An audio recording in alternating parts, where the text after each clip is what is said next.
Hey guys, so on this video, magko-compare tayo ng T2 and T4 ng Kayo. So sino ba si Kayo? So Kayo is a global brand and is found in many countries around the world. So ito, mag-share tayo ng different photos ng different dealerships all around the world. And ngayon, nandito na siya sa Pilipinas. Pero hindi naman to yung point ng video na to. Pag-usapan natin ang difference ng T4 sa T2. So let's go. Okay, so here we have both the T4 and the T2. So this is our Kayo T4 Racing. Ayan.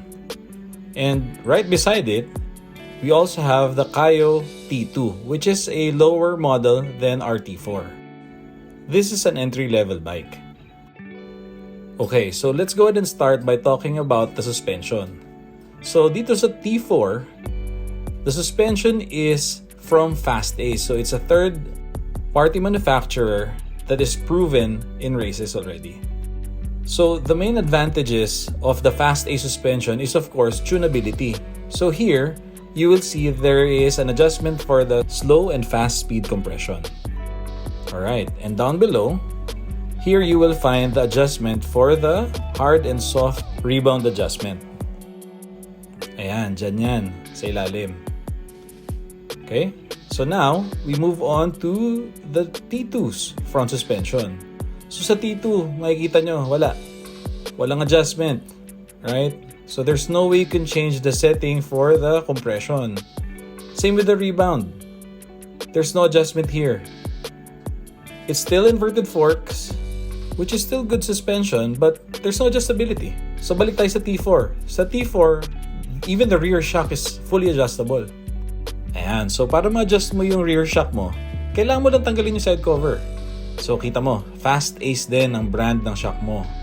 And this is how you adjust the softness or the hardness of your rebound. Yan, dyan lang. Okay, so balik muna natin yung cover. Now, focus tayo dito. Ito binibili pa yan. Tawag dyan, seal guards. So both the T2 and the T4 have seal guards. So yan, makikita mo kahit dito sa likod meron. Bakit ba kailangan yan? Kailangan yan para protektahan yung seals ng forks natin at saka shocks para mas tumagal. Lalo na ngayon, tag-ulan. So it protects your forks and your shock from mud, sand. So basically the harmful elements that usually wear out your oil seals, di ba? So maganda yan para sa suspension natin. So both the T2 and the T4 have them. So now, let's focus on the exhaust system. Sa mga models na makukuha nyo sa amin, both the T2 and the T4 comes with performance exhaust, which was taken directly from Akrapovich's designs. Oh, ang ganda, di ba? Let's take one more look. Oh. Siyempre, gusto niyo ng sound check, di ba? Let's go. Okay, sound check natin, exhaust natin. Ang ganda ba talaga? So let's see.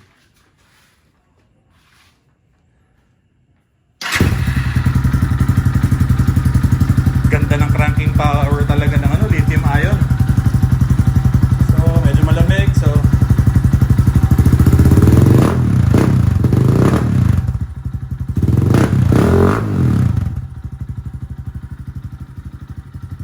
di ba?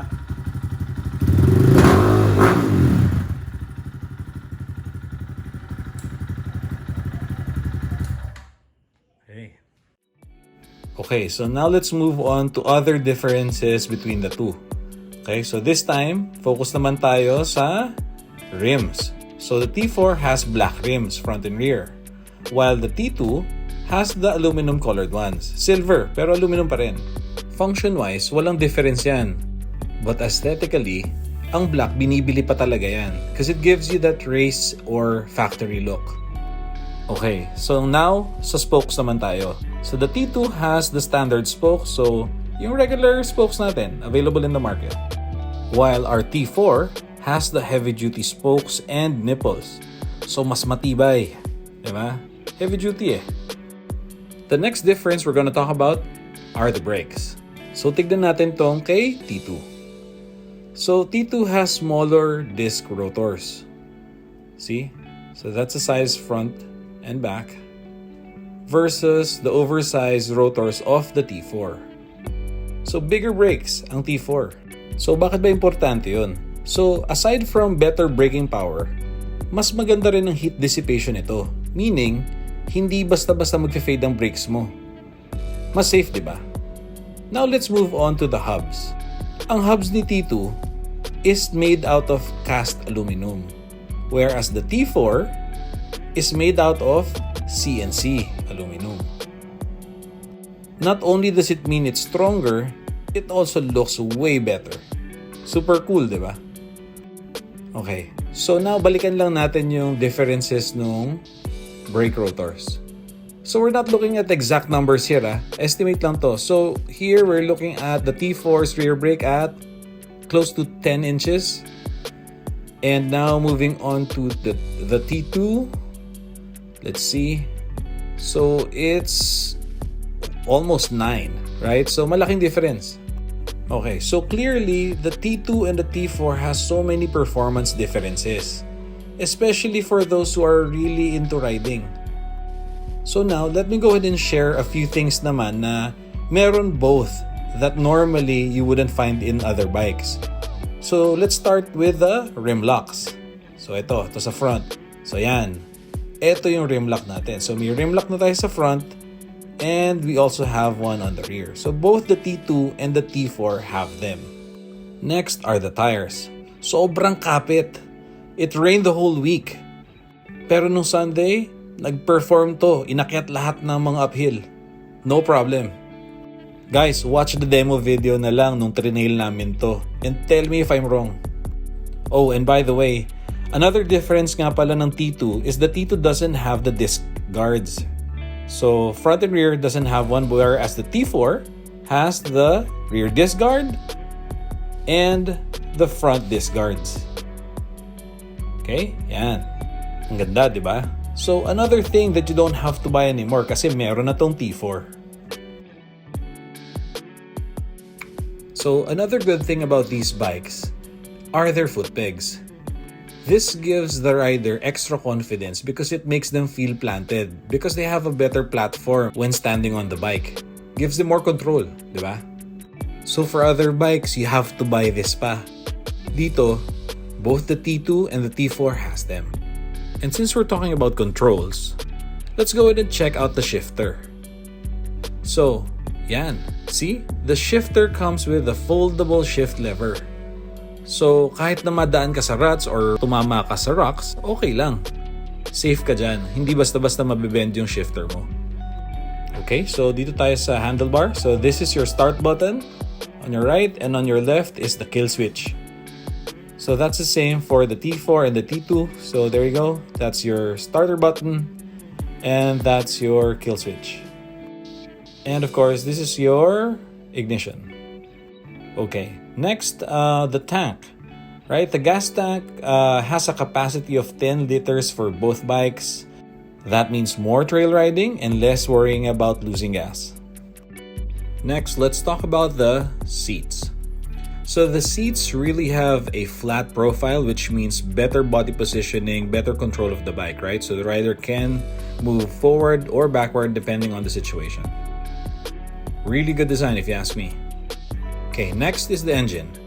This is a 250cc air-cooled engine that is actually based on the Honda XR engine. This is then mated with a Nibbi racing carburetor. Stig, diba? These come standard both on the T2 and the T4. In case you didn't know, the founder of Kayo actually worked at Honda for 10 years. So it's no surprise he used one of the most reliable engines from Honda and actually made it better. Look, there's a sight glass to see your oil level and quality. Okay, so now let's move on to another key difference between the two, the swing arm. Since the T4 utilizes an adjustable shock, it demands a different swing arm design as well. Performance shock yan eh. Hindi pwedeng ordinary swing arm. Dapat performance swing arm din, di ba? Just gives you that extra confidence na alam mong pinag-isipan ni Kayo yan mabuti. And now looking at the T2, clearly shows a shorter and a totally different design swing arm. Still not bad for a standard design. And as mentioned earlier, even the T2 uses the Nibbi racing carburetor. As you can see, our T2 and T4 utilizes the same performance components for the engine. Another nice feature of the rear brake is the one-piece reservoir and master cylinder. Hindi na kagaya ng ibang design na hiwalay yung reservoir tas may hose lang going to the master. This is one piece. Great for off-road riding. The Kayo motorcycles both have aluminum levers on the front brake and the clutch. Another nifty feature if you ask me. One thing that the T2 has that the T4 doesn't have is this motorcycle rack. It has a capacity rating of 3 kilograms. Aside from that, clearly the T4 is the bigger brother. Even though they may look and sound the same, clearly it's a totally different bike. The T2 sitting next to its bigger brother, the T4, clearly shows a substantial difference in height, making the Kayo T2 an entry-level bike while the T4 built for more experienced riders. The Kayo T4 has good brakes, better suspension, making it a great choice for your spirited riding. So that's your overview on the differences between the T2 and the T4 Kayo motorcycles. I hope you enjoyed. Man, it's a great time to be a dirt bike rider now here in the Philippines. Really nice, awesome, bang for buck motorcycles we have here. To know more on how to get one of these bikes, I'll leave the price and a way to contact the sales team on the description below. Please check out the recently concluded Demo Day video where we went to the trails of Mount Maarat in San Mateo, Rizal and asked random trail riders to test the bike on the trails they wish so that they can provide unrestricted feedback on what they think about the bike. Alright, so that is for me. Always ride safe and happy trails.